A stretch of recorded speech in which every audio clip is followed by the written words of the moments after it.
Shalom, brothers and sisters. Shalom. Giving honor and praise unto the Most High, the Creator, the Maker of heaven and earth. My name is Yeshaya Yisrael of the tribe of Dan of the nation of Israel. This particular presentation, brothers and sisters, we do not intend for it to be long. Nonetheless, brothers and sisters, we do intend to bring this out to the people for reasonable purposes, if we will.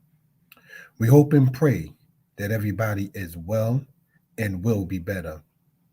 And in light of that, we ask you all to comment, to like, share, and subscribe, brothers and sisters, to the platform and to the channel.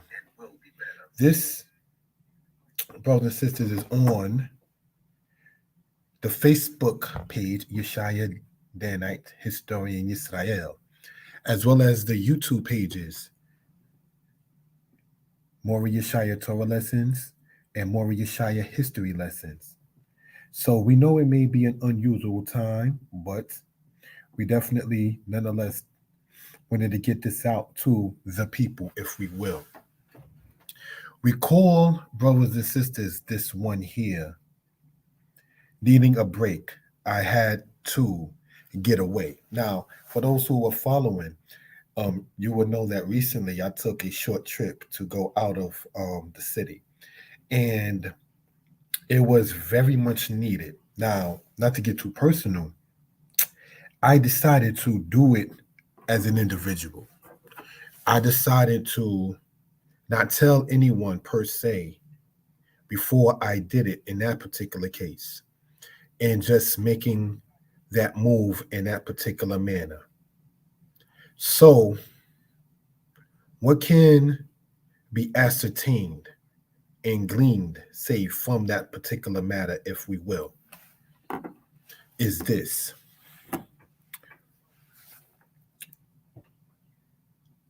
I told relatives, loved ones, family, no coworkers that I'm going to do this after it was already done and while I was already traveling. And I noticed some of the responses that I got back. And as it says in the Apocrypha, test a friend and be not hasty to credit him. So, in other words, sit there and see what it is in somebody's view of you, or so.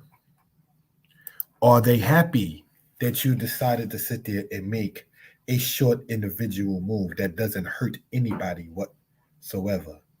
That you're not asking, saying, hey, can you sit there and do this for me so I can get this accomplished? No, on the human level, you was doing everything on your own, brothers and sisters, in this particular case. And you will begin to see something that I just ran into in a meme this morning, which I'm going to show for reference purposes. Let us pull it up, brothers and sisters, and get into this. Thank you all for the time. Shalom, giving honor to the Most High. Let us take a look, family. Signs you need a break. Losing interest in things you're usually passionate about and bring you joy. Let's look at that, brothers and sisters, for reference purposes, if we will, right? I have to take it into myself and see, does this apply to me? And I can only do that with having a clear mind. I can't go in with a set mind, which leads to a prejudicial mind, because prejudice means that you prejudge it, so you already have a solution or an idea. You can't go into anything and gain anything from something with that kind of thought. It's kind of like when somebody listens or hears whatever terminology he wants to use just to wait for the other person to finish speaking to comment. It's like, go on, yeah, now this. So that means he or she was not even attempting to understand where another's coming from, even if the other person has to be rebuked or corrected in love. Even if the person, whoever the person is saying that, just to use an example, chicken isn't meat. Now you know good and well that chicken is meat. But if you are ready to just rebuke the person without hearing what the person is attempting to state, is stating, even though the stance of the person is incorrect, your sentence afterward is going to come off as offensive. You're not going to come in love and respect. You're going to come off in that particular matter because you already have a preconceived thought. And what I realized in my outing yesterday from people that I didn't tell no one in the world I was going to do it, and then found out because I text several people, but that was already after I was on the bus. That was already after I had sat there and got to the destination I wanted to be. Now I see where one stands with one, where one stands with some. Some of the comments that I've gotten back was, "Oh wow, you didn't let me know." Um, these are some of the people that when I say good morning, as a brother is used to doing, is like, it's too early. Yeah, that, oh wow. If it's too early for you to get a good morning, then when it is on time to get it or give it, then you can give it back. You don't have to respond back to a good morning negatively, brothers and sisters. See, we pick and choose this kind of thing. And I'm not the biggest fan of Chris Rock, but he did make a point on Netflix about selective anger, if I'm not misquoting what the man was talking about. Will Smith's wife slept with somebody else, but a man's sister makes a joke, and then you reach out and then you hit him. So you have selective revenge or selective matters with that. See, if somebody is saying, for instance, good morning, and your response is negative to that, saying it's not morning, you ain't up yet, then why not wait until you do get up to sit there and be able to have the better spirit to respond back to such? That right there, brothers and sisters, could be the reason why Dathan and Abiram got killed in the scriptures. You understand? I am not perfect, and I begin to sit back and see, as it says in the Apocrypha, test a friend and be not hasty to credit. Sit back and see and ask people what is thought. But don't, while sitting back and seeing, stay back. Because when you already know that it's no time to go back and forth, you got to leave some behind while you move forth. But it's not a thing of deliberate, like, forget you kind of thing. It's making yourself a priority. And anyone who has any kind of love or respect for you wants the same for you. When I was a teacher in a school, brothers and sisters, there was a brother that was heavy into the matter of science. Brothers and sisters. Now, personally, that's not my particular passion, but it's not about my particular passion. It's about whether or not I can sit there and be of assistance to another person. So I put the brother on to a matter of, here's a publisher if you want to go that way, if you want to sit there and get your book out. And what I've learned is, in like reading the scriptures, correct me if I'm wrong, when Joseph told his brothers about telling his father about his fame in Egypt, maybe he knew that his brothers just could never be happy for him. That I actually, quote, made something of myself, that I actually succeeded in something. No, you so guilt-ridden or self-centered to where you can't even be happy for the person who you oppressed, who you disrespected, being able to sit there and get from under your yoke. That is deep, brothers and sisters. That's when you know you need that time for oneself. Now, how does that apply to what we just read here? Losing interest in things you're usually passionate about and bring you joy. Take myself, for instance, loving to teach history, loving to go over Hebrew, loving to sit there and link up with brothers and sisters and so forth, online or offline. You find yourself being secluded. You find yourself being maybe a mental hermit. I'm going to just separate myself. But the Proverbs talks about those kind of things in Proverbs 18, verse 1. But it also talks about in Proverbs 18:19 about the brother offended. So you got to sit there and do the law that speaks upon rebuke your neighbor and not be a sin on account of such. But In a nutshell, you know how you can tell, I'm speaking in general now, you know how you can tell whether or not somebody is in your corner and in your circle, as opposed to just you being accepted being in his or her circle, is when you make any kind of move that doesn't hurt him or her, but benefits only yourself. That's when you're called arrogant. That's when you call it self-centered. That's when you called, oh, you just about yourself. Now, what you're doing is not hurting a living soul. It's not hurting an animal. It's not hurting any relative. It's not hurting any siblings. It's not hurting anyone whatsoever. It's not helping them either. But he or she is unhappy with the fact that you're doing something that only helps yourself. Then they're saying that you're about yourself. Those are some of the replies that I got back. So I'm like, wow, okay, now I see what it is. When somebody was there, I'll be your ears in kind of song and dance in that particular case, then it was there. But when you needed you to listen to your own self and you be your own ears, then that's a problem. Then you're neglecting, and and what happened? Nothing happened. Just needed a little time for oneself. And that's what it is with that. It's healthy, brothers and sisters. Short temper and easy to provoke. When you find yourself in that kind of matter, everything bothers you.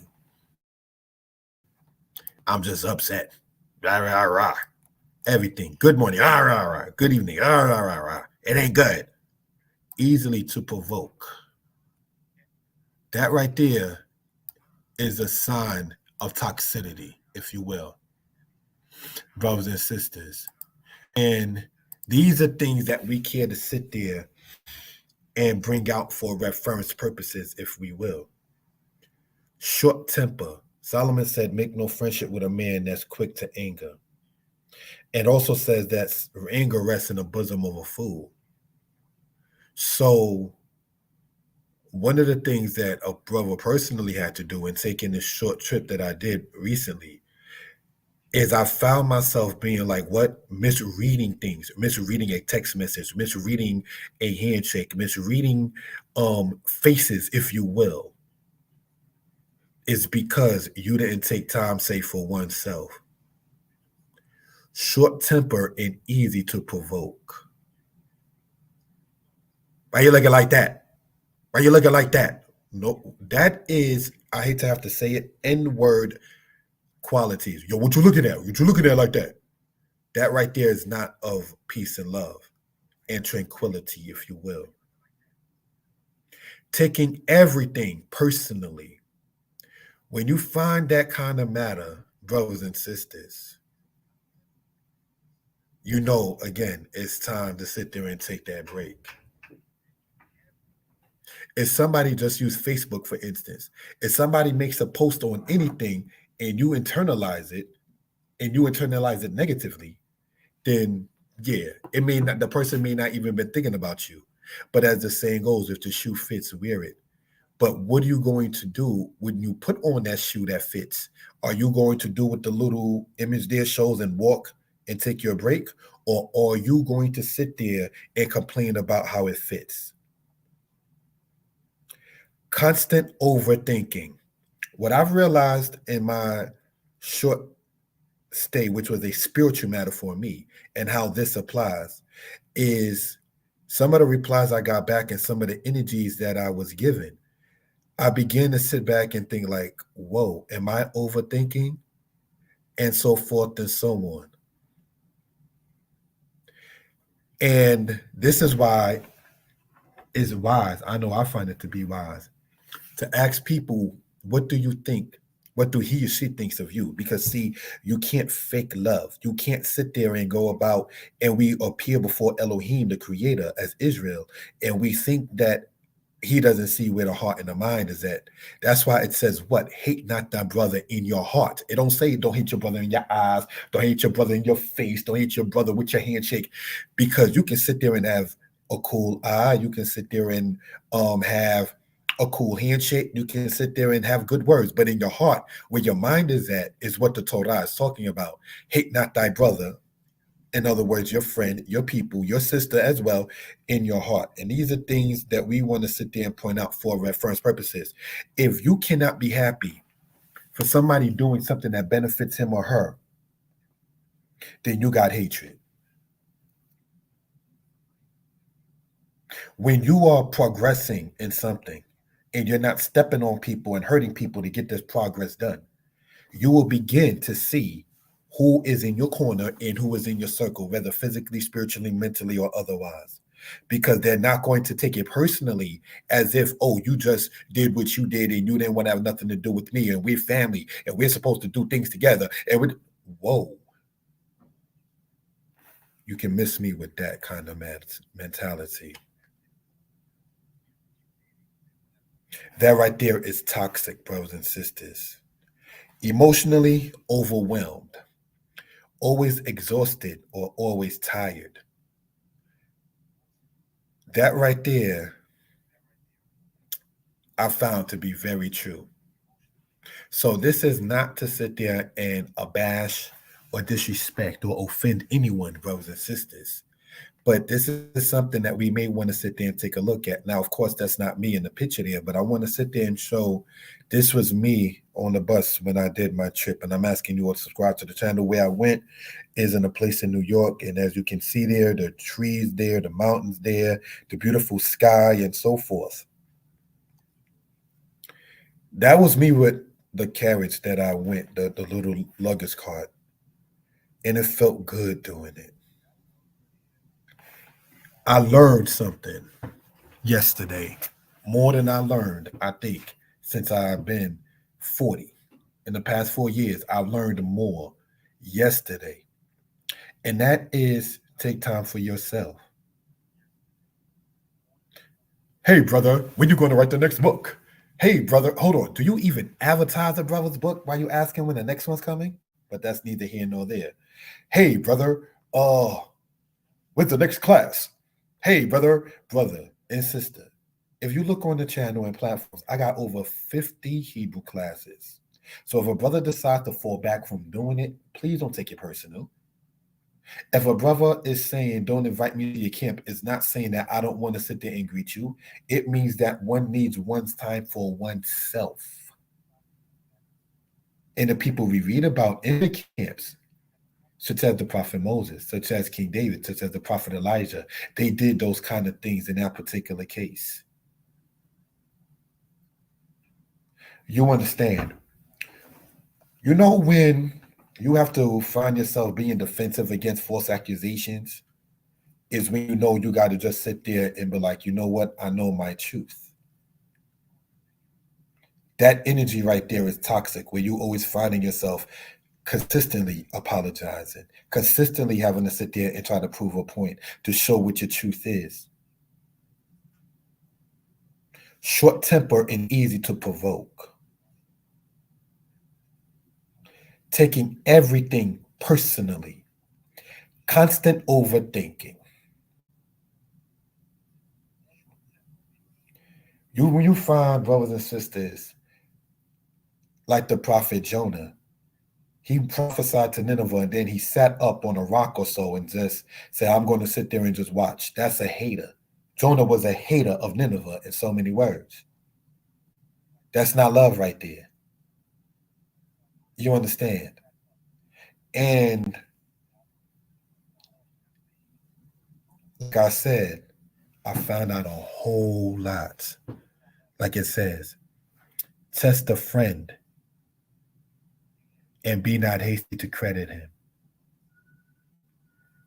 When you, whoever you are, cannot be happy that somebody is doing something that benefits him or her while not hurting anybody else, you're toxic. Separate from that energy. Doesn't mean separate from a person or people. It means separate that energy from yourself. Let's conclude.